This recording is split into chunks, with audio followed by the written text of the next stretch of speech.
Welcome, everybody, to Stay Curious. I'm your host, Mark Marquette. So glad you've joined me inside our studios here at the American Space Museum in downtown Titusville, Florida.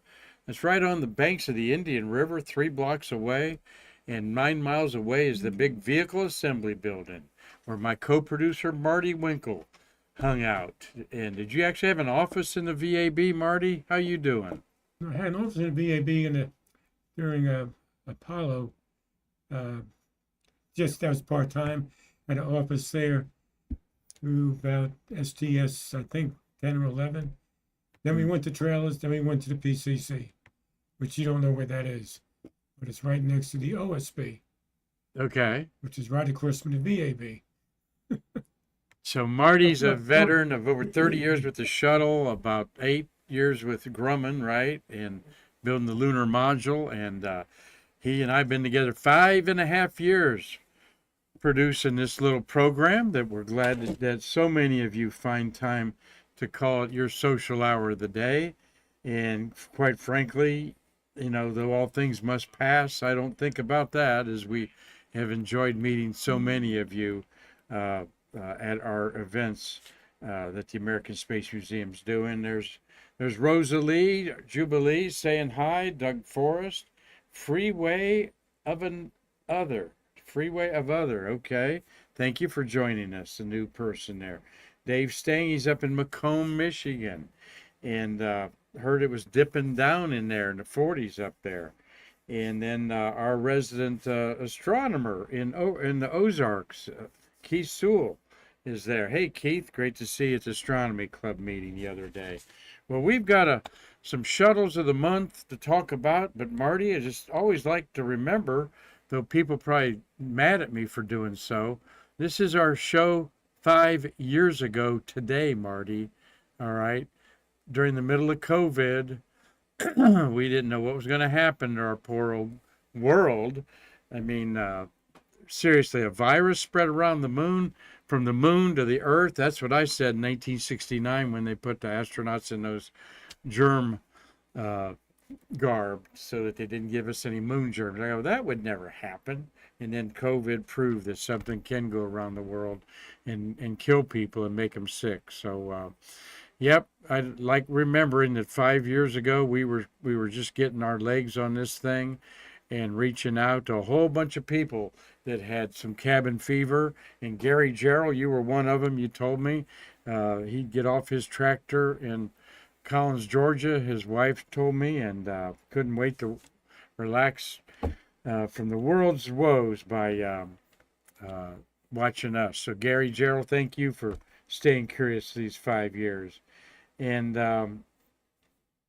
Jubilee says that's one of the best things that came out of COVID was our show here, Marty. You're too kind. Thank you very much. And Carlton Bailey out there at his wildlife preserve. Hey, CB, hope you're doing well.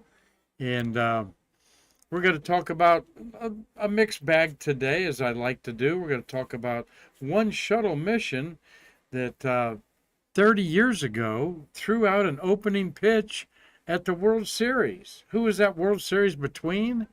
All right. Well, a couple teepees were involved. I know that, Marty. In 1995, 30 years ago, you know who's in the World Series I allude to?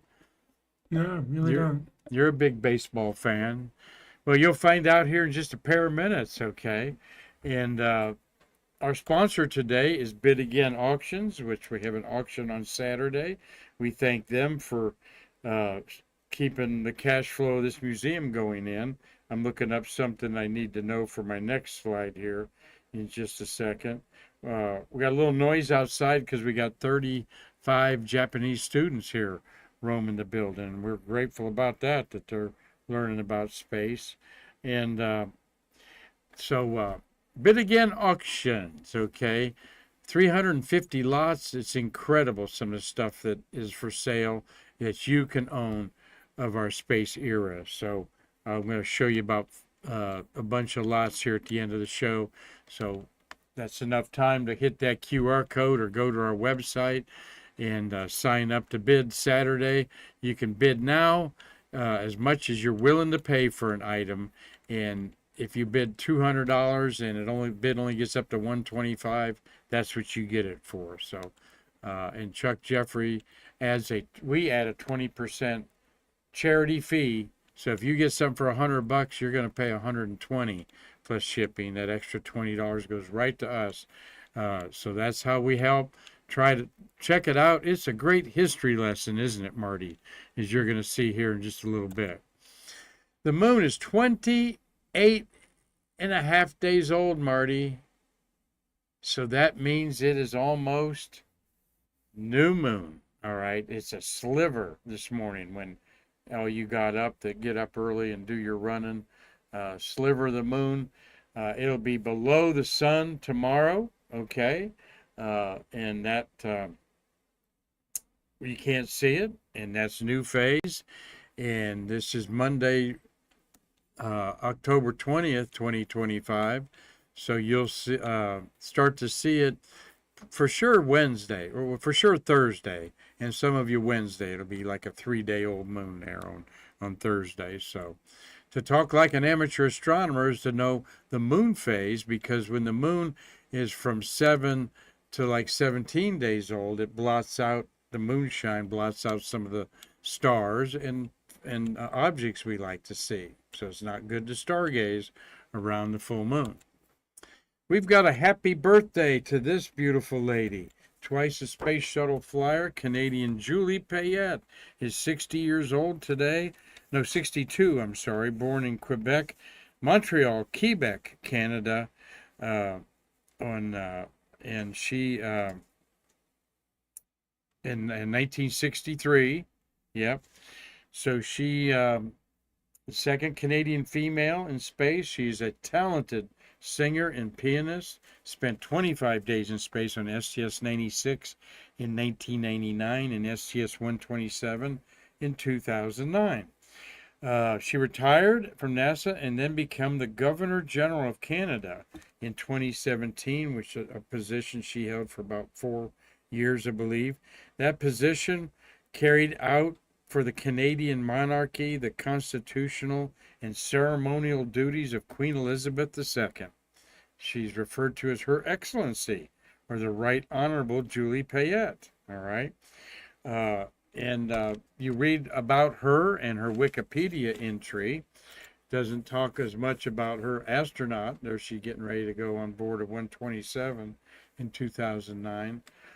She kind of gets has a reputation that she would be a bad boss, let's say, yelling at employees and so forth and so on, that she personally told us out at the Kennedy Space Center a lot of that was exaggerated, and she is nothing like what you read about her crabbiness, so we say, if she was as the Governor General of Canada. She blames it on politics, and we buy that because, Marty, we've been around her a bunch. There she is flown in space. I've probably been around her on 7 different occasions, just not out the astronaut encounter that she started appearing in 2 years ago, but at the induction of the Hall of Fame astronauts. I've talked to her. She's also the president of the Association of Space Explorers, and we talked to her, I personally talked to her about Karmanauts. Let's call it suborbital Karmanauts, because Marty coined that phrase. And she knows Marty, and when I told her that, Marty, she said, Marty thought that up? And I said, yeah, he did. And she goes, I like that. And I go, well, Karmanauts should be the suborbital term, and then you've got astronauts that orbited the Earth. So this is one smart lady conversant in Spanish, Italian, Russian, and German, French, and English. She sung with the Montreal Symphony Orchestra. She is on the Ottawa Chamber Choir, won an Academy Award or Grammy Award equivalent that she sings on. And I've listened to that, and she's I think she's a soprano. So very disciplined lady, Montreal, Quebec, all the way. And she represents the Canadian government well, I think, out there. Marty, you got something else to say there? Well, not about Julie, but there's a question. If you want to take it now or wait? Take it in a minute here when I'm done with Julie That's there. what I thought, yeah. Yeah. Carlton Bailey says, one of the nicest astronauts I've had the pleasure of meeting. She certainly is. There, she signed our Snoopy poster there with me, her last visit around there. She's ageless too. Wow, 62 years old, and very, very nice lady there. So we wish her, hope she's enjoying a wonderful birthday. Marty, she's going to be out here in January, I think. Yeah, right after the first of the year. So we'll be seeing her out there in January. And there she is with our late leader, Karen Conklin. Met her. Karen was out there, and we miss Karen. She died August a year ago. And what a charming photo that is of the two of them there. So happy birthday, Julie Payette, 62 years old, twice a shuttle flyer, and out there promoting the shuttle era like we enjoy seeing. So go ahead with the question, Marty, as we're going to look at 1 October shuttle. Okay, we go. Well, first to comment, Mark, Julie will be here January 9th through the 12th. Great, thank you. And we also have a comment. Two questions. Dean Babcock is asking, what level was my office in the VAB? Oh, Well, during Apollo, a good question, Dean. He wants to know the details. He's a detail guy, I can tell. during Apollo, I want to say it was on either 28th, 29th, or 30th. I'm not really sure. And during a space shuttle, I was on the mezzanine floor, which is in the low bay, which is really about 3 flights up. And then I graduated, moved up to the 4th floor.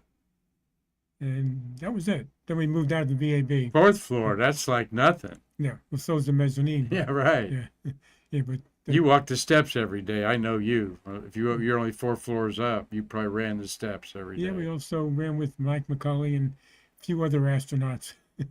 Okay. And also, Dr. Keith Sowell has a question, and we find it. Where did it go? Oh, why did the chat names change to @KeithSowell instead of your YouTube name, Dr. Keith Sowell? It's been this way since last week, and that's true. And I would think that's probably a question for YouTube. Maybe our tech person. No, maybe, Keith. Maybe Bruce He knows, loves but- having that doctor on there, I know, but don't know anything about that, brother. So we're just glad you're here with us today, okay? I don't understand how we would know anything about that. We barely know what we're doing here right now, Keith. So hang in there. After 5 years, I'm a little bit challenged in stuff that we're doing here, and we're just glad it works every day. So nope, we don't know anything about this. Why they changed your chat names? You just have to go in and redo your whatever you do. Tom Usiak's chiming in there. Great to see Tom today. I'll bet Vicky's got the blankets out and getting your Halloween stuff out probably and all that stuff. So, well, let's look at one shuttle flight of the beautiful shuttles, 12 of them in the month of October. Of course, John Glenn's flight was on the 29th. It was launched. Pam Melroy's 3 flights are in October. Okay, do you see them up there? These are in calendar order. So 112 is Pam Melroy in the upper right-hand corner, and she was commander of 120 right here. And the other one that she was a pilot of was 92. So she's 92, 120, and 112. How about that? All your flights in October. And we had the 41G with the American flag. Had John McBride's only flight, and the first time 2 women flew in space together. Kathy Sullivan did a spacewalk, and Sally Ride was watching her do it on her second flight. So we're going to talk, about the STS-73 up there in the upper right-hand corner. STS-73, I'm going to fetch the scroll here, the shuttle scroll. Let's fetch the scroll here a second. I want to see who launched 73. STS-73, it's over here on the other side. We've got Columbia's 18th mission. Okay, Jim Harrington. I thought that was one of Jim's. He passed away about a year ago. Jim Harrington launched 22 shuttles. He was the launch director. Bowersock, we'll see the astronauts here in a minute. And this was from pad 39B. And they landed at Kennedy Space Center. Tom Usiak remembers that because he was there. They had 6 Scrubs and launched on the 7th one, and they did what they called a rally hat. They wore these caps. Some of them wore them backwards on other rally days, but 6 Scrubs was the record. It started on September 25th. All kinds of problems, but I think twice it was weather. And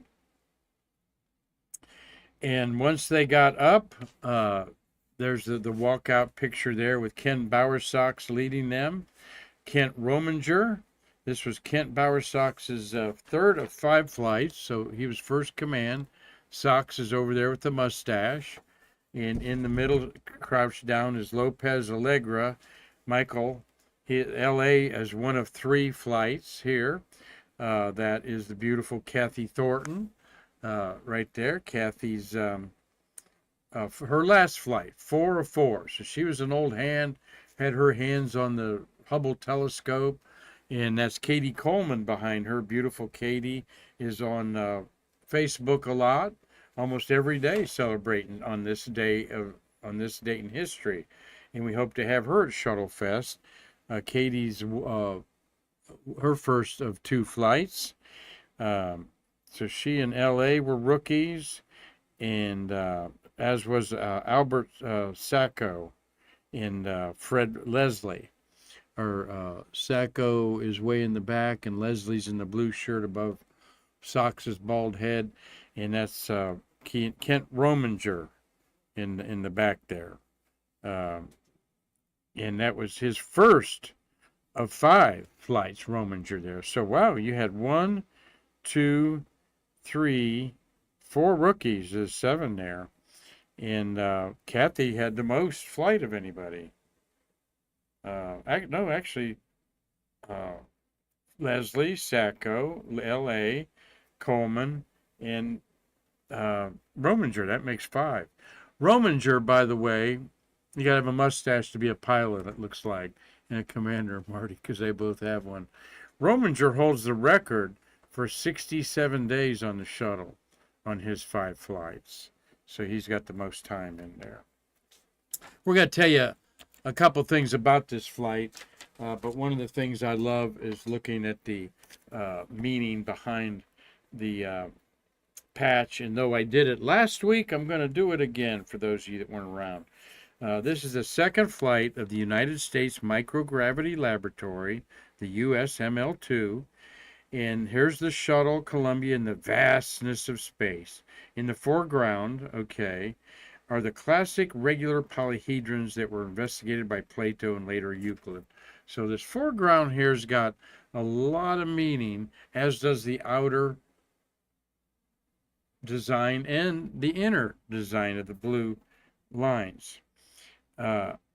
The Pythagoreans were also fascinated by the symmetrical 3-dimensional objects whose sides are the same regular polygon. The tetrahedron, the cube, the octahedron, and the icosahedron were each associated with the natural elements of that time: fire, earth, air, and water. And these were the disciplines that were studied on the U.S. Microgravity Lab. The shape of the, in addition, the infinity symbol was added to further convey the discipline of the fluid mechanics. The shape of the emblem represents the 5th polyhedron, a dodecahedron, which Pythagoreans thought corresponded to a 5th element that represented the cosmos. So very cool there. That was a 9:50 a.m. launch on October 20th, 30 years ago. Landed on November 5th. at right before dawn at 6:45 in the morning. We'll see a picture of that. Um, this is the picture Marty chose as a beautiful backdrop there. It was Space Lab. Okay, there's Katie Coleman and Leslie. It was a long, forget how long, almost the 25 feet, the 40-foot long bay, filled it up quite. Now you have the Space Lab, and you have the Space Hab.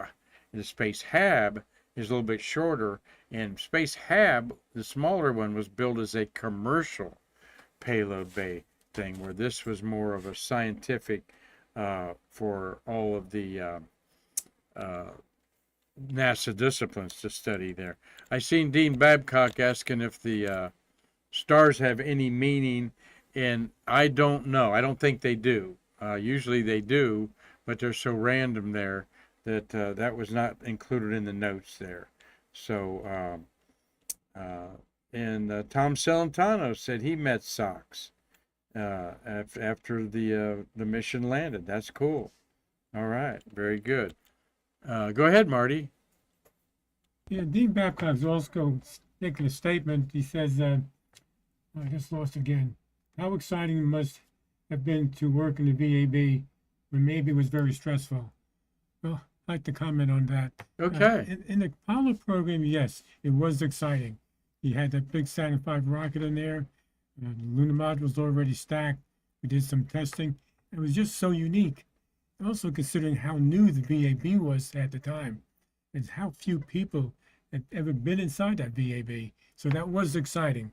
Now, during the shuttle program, I was in the low bay area, and after weeks and months and years, it kind of lost its novelty.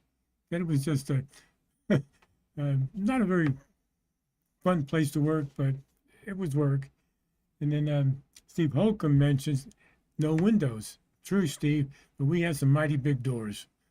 Yeah, very, very. That's a great contrast, Marty. You were there right after it was built. It was new.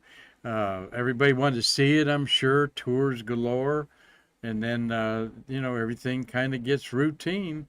I get excited to see it come into work every day.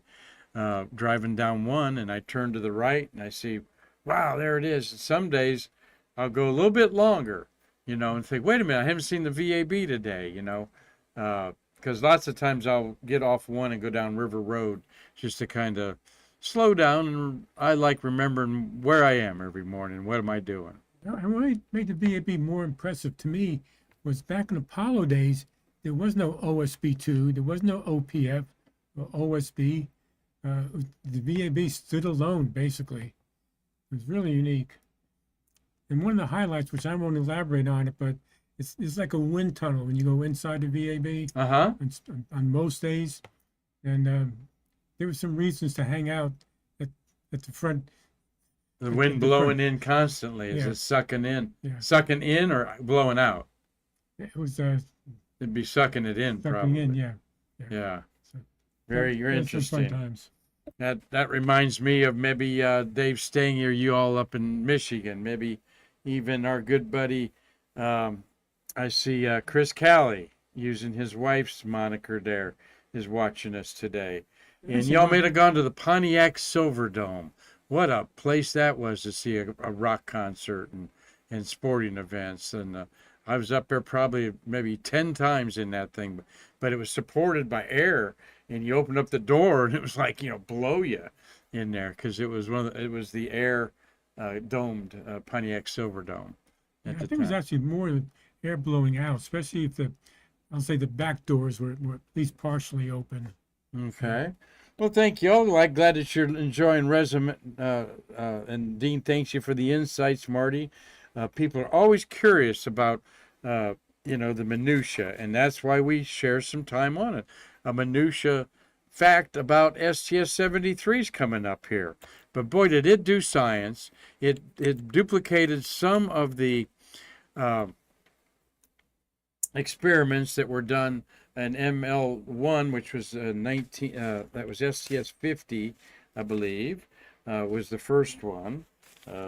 Let me just confirm that real quick on the shuttle scroll here. 50 is, yeah, that was USML-1. And Bowersox was was on that. He was the only repeat on that. He was the pilot. Richards, Dunbar, Meade, Baker, Ellen Baker, Trin, and DeLucas were on that in 92. So this was 3 years later.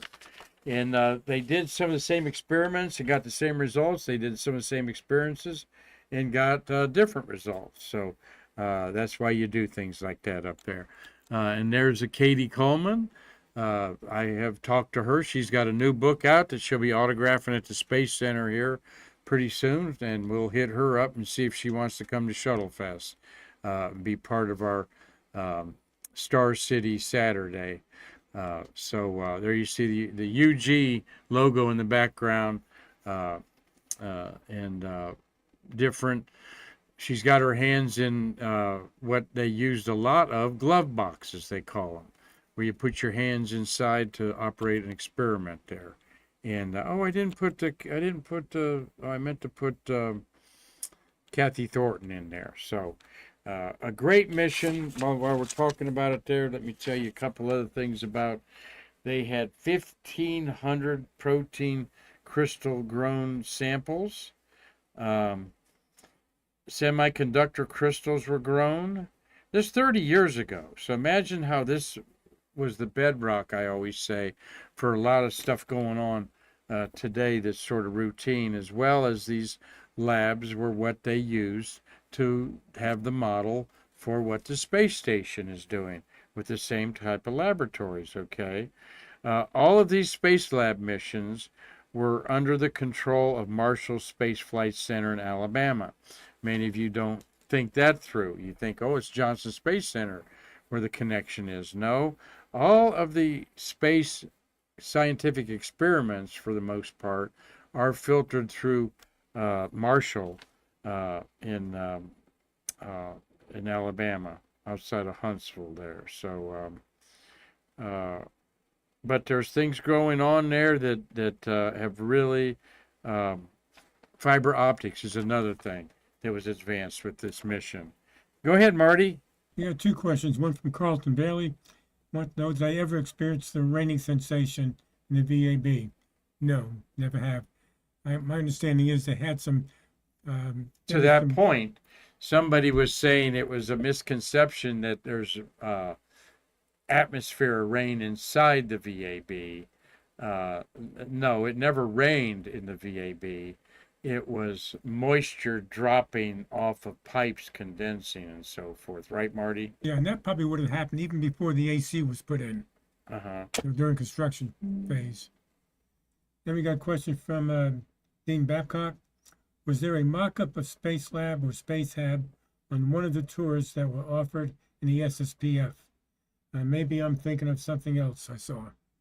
No, I think there was, when you could look out the windows even and them working. I remember seeing a mock-up of something. And they have mock-ups at Kennedy Space Center right now that kind of show you what, I don't think they're very good. I think Johnson Space Center has a couple better mock-ups. But good questions. Thank y'all for staying curious today. As we're going to, one little anecdote, STS-73. Carlton Bailey will like. The World Series of 1995 was between these two teams, the Atlanta Braves and the Cleveland Indians, Guardians. Okay, but 30 years ago, Chief Wahoo was a gigantic fixture of on the Cleveland shores up there, and I've been in that stadium many, many, many times. The old stadium, and then was in Jacobs Field, the new one, a couple times too. But Atlanta beat the Indians 4-2, and they became the first team to represent 3 different cities. They were in Boston, Milwaukee, and then ended up in Atlanta. And Carlton is a big Atlanta Braves fan, so I know he remembers that. But I don't know if you remember this part of history. And of course, the Indians hadn't been in the World Series in like 300 years. So that was really heartbreaking that they got there and lost. And the Braves, who had such a fabulous team, like winning their division like 11 or 12 times, and they lost a bunch of World Series. So this is the one that they did win. But Ken Bowersox, the crew threw the first pitch prior to Game 5 of the World Series, okay? They took time out of their Space Lab work to tape a ceremonial first pitch for Game 5 of the World Series, marking the first time the thrower was not actually in the ballpark for the pitch. The pitch was made by Commander Ken Bowersox. It took place October 26, 1995. The pre-recorded video was sent from space to the stadium in Cleveland. They aired it on the gigantic screen and shown to the Indians and Braves fans at Jacobs Field. And they continued with an animated sequence on the scoreboard that ends with a ball that appears to fly in and landed in center field. All right, they actually had a ball that came in from the bullpen and landed out in center field. They probably had a pitching machine do that. I would, for fun on there. So, and you know, this shows you who astronauts are. They are just like you and me. All right, they like taking time off from work and having fun. And I thought it was going to be an Astros game because, of course, the Houston Astros now are a good team. I don't think they were so good 30 years ago. But anyway, there's the whole crew. You see some Braves hats there. So love it. Love it. And I'll post that on our Facebook on October 26th. And my gosh, Marty, when is the World Series going to happen? In this, they're going to certainly have it before November, right? The Dodgers are in it, and we're waiting to see who the Dodgers plays at it. Yeah. Give us a baseball report, Marty. Well, the Blue Jays tied up the series yesterday against the Mariners. So the final game, I think, is tomorrow night. And hopefully the Blue Jays will come up on top and they'll play the Dodgers. And I think the series starts this weekend. I want to say either Friday or Saturday. So they're 3 games apiece now? Yeah. Oh, I love a 7th game. So that I will watch baseball then. I'm kind of for Seattle. I think. Why are you for Toronto? Really, the only reason I don't want 2 West Coast teams in the series. Okay. That's the only reason. Okay. Yeah, 2 West Coast teams. Yeah. Yeah, that'll skew the ratings probably a little bit there. But all right, well, a little bit of baseball with Stay Curious today, y'all. And of course, it came down November 5th, I believe I said. Tommy Usiak was there. Look at that. This is a hard shot to get, folks. 200 miles an hour streaming in at you, okay? And whoosh, it's by. Now, I love learning things, and I've learned so much, you all, definitely. And I can usually pick Columbia out of the other 4 orbiters just like that, like I can here. I know this is Columbia because on the top of the stabilization wing, rudder up there, vertical stabilization tail, is a camera or a sensor pod up there. There you go, Marty. Thank you for showing that. And they took it off for some, but they had a camera up there. It was infrared to see the heat that would come in during reentry on the tiles and stuff like that. Also, along the side, the black chines goes down up against the fuselage to the back there. There you see that pod up there. I don't know why they wouldn't want to do that and have a camera every time, you know, once that proved, because today's space age, they got cameras just covered all over the place. But that's right before the parachute come out, Marty. Great timing there. And you can see the eyeball. The what? You can see the eyeballs. Yeah. Oh, yeah. You see the eyeball there. We learned that's the eyeball. The black. There's the other eyeball. One on the other side. Hot areas of the OMS pod, orbiter maneuvering system pods there that we've learned. Yes, Marty. They saying that Game 7 is tonight. Oh. Wow. 2 football games in Game 7? All right. I'm going to be ordering a pizza, I guess. No, we're going out to dinner, so I won't be ordering pizza. Just always an opportunity on our show to show you things that you forget about. The caravan that had to meet the the orbiters, when they came back there, you see the two eyeballs there on the OM's pods that Eric Baker shared with us. Eric did another fabulous show Friday, to go check that out, about the launch control room. And if you didn't know, the 15,000 foot long by 300 foot wide landing strip of the shuttle had grooves cut in them. It was crowned, and then they cut grooves in it to get moisture off of it quicker, so that if it did rain before a landing, there wouldn't be water just laying around there. So the joke is, and Jay Honeycutt was telling me, he actually said this in front of a bunch of Navy people out at the launch site there, out the landing strip. Couple hundred Navy guys there for a ceremony, and Honeycutt was the director, and he said, it's 15,000 feet long by 300 feet wide, because we were planning to fly a few Air Force pilots, and the Navy pilots roared with approval of that. Honeycutt said that was quite a moment for him. It caught him off guard how they went crazy over that. So anyway, you don't see pictures like this very often, except on Stay Curious. That's why you watch today. So, all right, our shuttles of the month of October winding up. We will talk about next week about John Glenn and his famous mission at STS-73.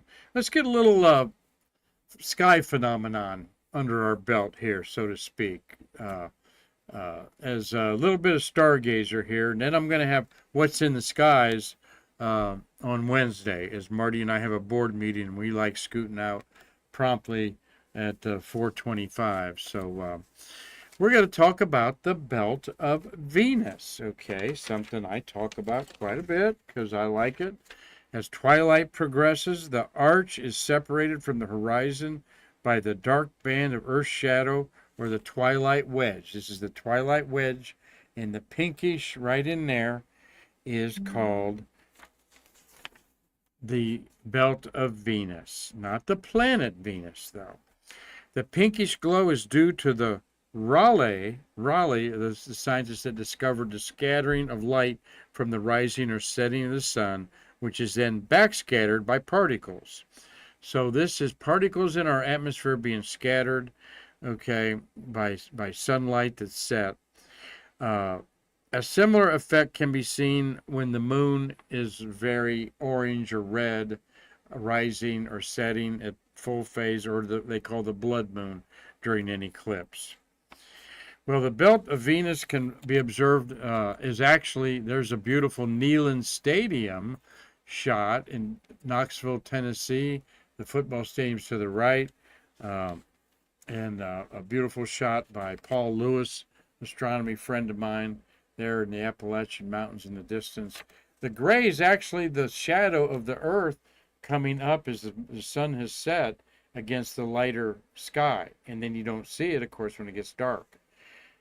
Well, the name of the phenomenon, well, first, wintertime, the vivid color is a lot pinker as opposed to summer months when it appears faded and dim above the yellowish orange band near the horizon. So, but it's all about, look at it there beautifully, Mark Usiak's panorama of the Artemis rollout, all right, had the belt of Venus in the background. The belt of Venus is from a Roman or Greek, it's called the Greek belt or girdle or breastband called the cestus, C-E-S-T-U-S. The ancient Greek goddess Aphrodite, okay, which is the Roman goddess Venus, all right, was, and this was something that was worn in the Greek days of old, okay, 2,000 years ago. And so why they called that phenomenon after a breastband called a cestus is anybody's guess. But it girdled the horizon, and that must have been a unique thing for women to wear back in the day. And there's a Greek Aphrodite statue showing that. Now you know what the belt of Venus is, and you're going to see it tonight if it's clear out. Now, a couple other things I want you to be on the lookout for, because when the sun is low to the horizon and gets lower and lower, it does some funny things once it sets with clouds and so forth. And one of them is a crepuscular ray, crepuscular, crepuscular. And this big gray shadow in the sky is, Marty, a cloud that may be below the horizon. The sun's below the horizon, and the shadow of that cloud is being projected across the world, okay, and scatters on these cumulus clouds, alto cumulus clouds, I believe, in a beautiful manner. So be looking out for that, all right? And then something that is very cool to see on the beach is this will arc across the entire sky, and behind me create an anti-crepuscular ray. Now, you don't have to be at Cape Canaveral Beach like I was to see it here. By the way, these are all my photography, unless I note it. But the anti-crepuscular rays are also very cool to see. That sunlight streaking across the whole sky as shadowed by a cloud. All right. Also, something to look for are fire columns, okay? Particularly now, the transition from summer to winter, the atmosphere creates a lot of crystals, a lot of moisture is brought in and instantly frozen by the cold from the north, and you'll get some different types of phenomenon, and this is a sun column, all right? You'll see sun dogs on either side. I didn't grab one of those. I should have done that. Where you see a sun dog is a bright on either side of the sun. All right. All these phenomena are caused by ice crystals in the Earth's atmosphere. Now, different size crystals create different phenomena. And we'll talk about when the moon gets in the sky about moon halos.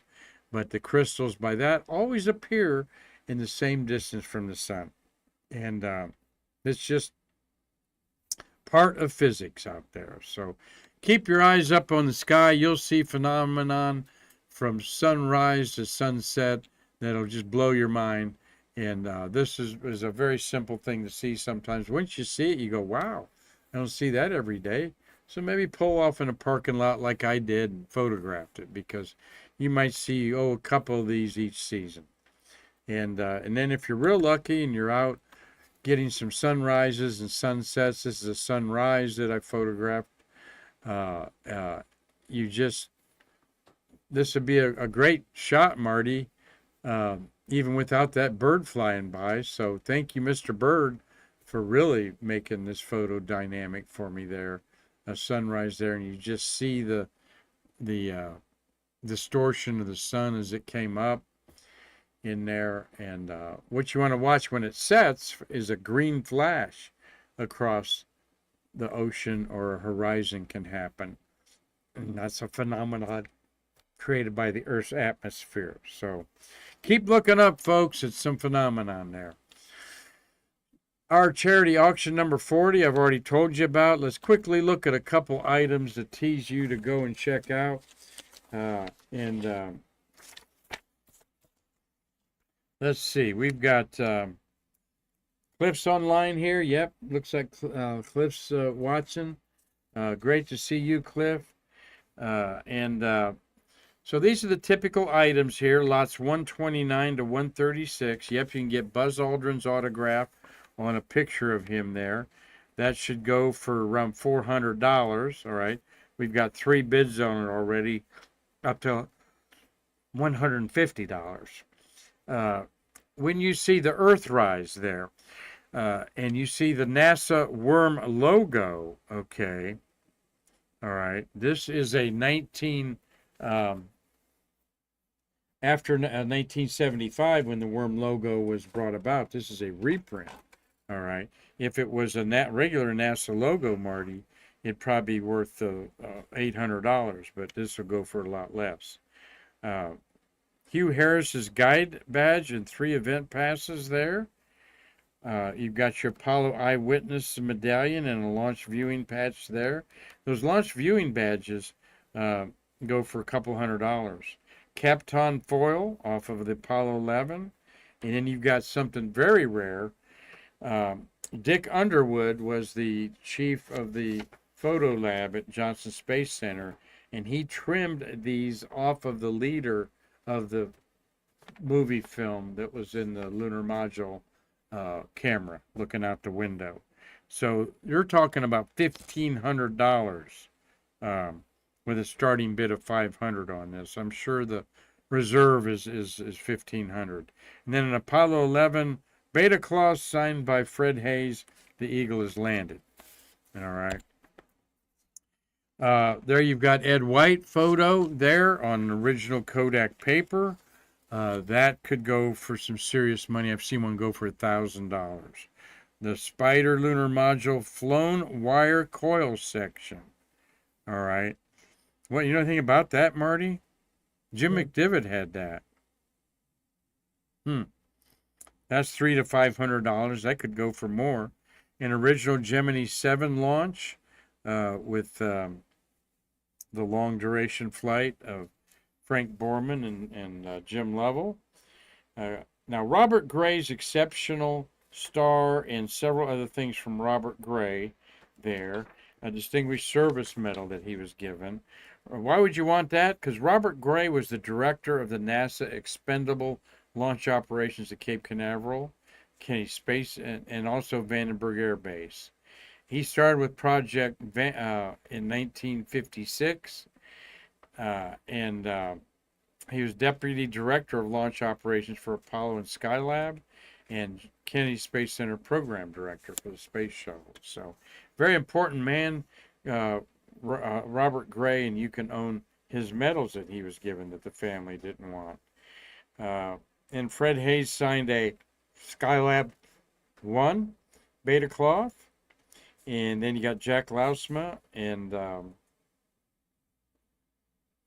who signed the other thing? Edgar Mitchell? No on that.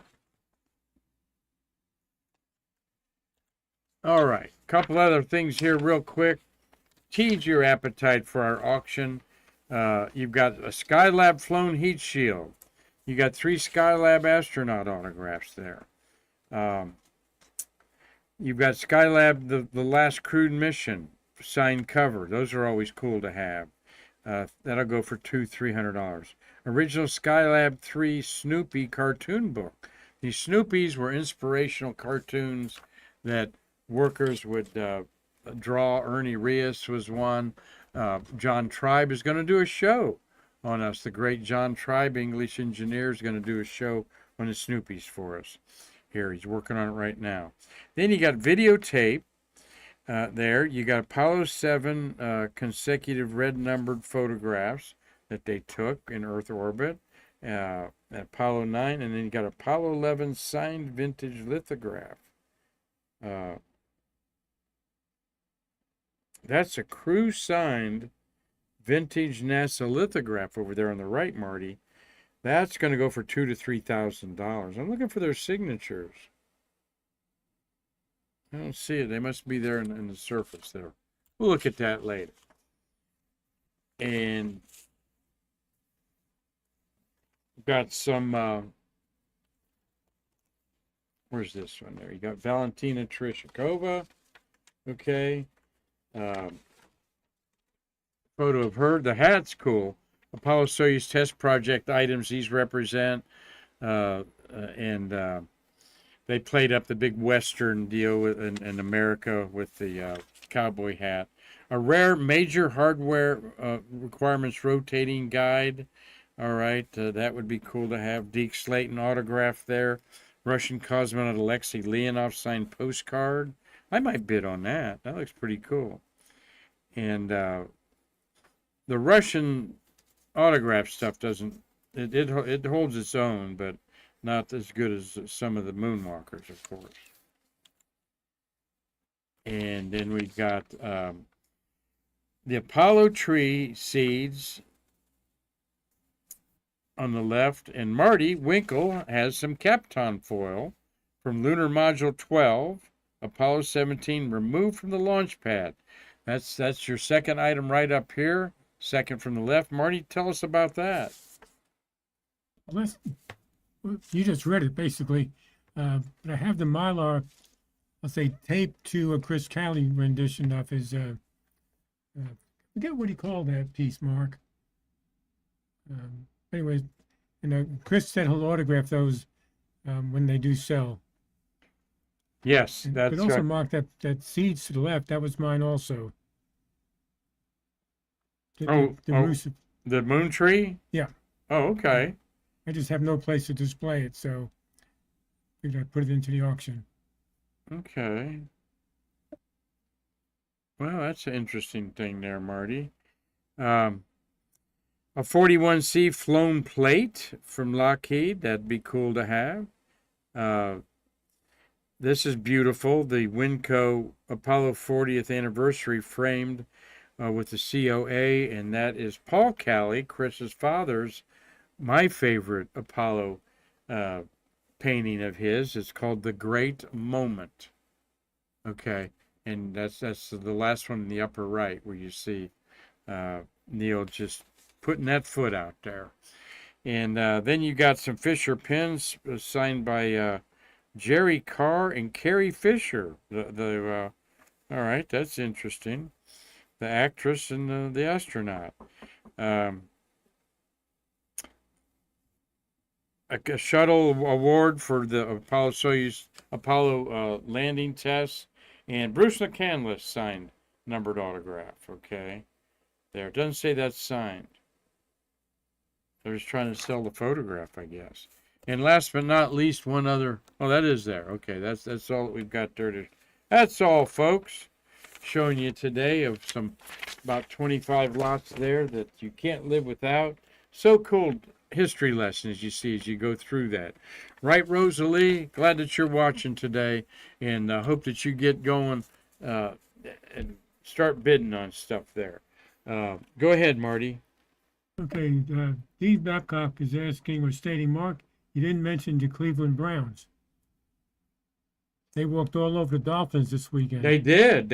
I'm kind of staying away from we did kill the Dolphins there. I don't want to hurt the feelings of all my friends that are Dolphin fans here, You're hurting my including feelings. Bruce Melnick. Okay, he's probably fit to be beside himself. Bruce Melnick grew up on West Florida, where the Miami was training during the Dan Marino days. So, yes, go Browns. We're not as bad as our record shows, of course. There, so, yep, good time of year here. A lot of great sports. And Game 7 tonight of the World Series. Okay. And two more comments, Mark. Yes. Dave Stang, he says he saw a sign at the last Seattle game that said USA 12, Moonwalkers, Canada 0.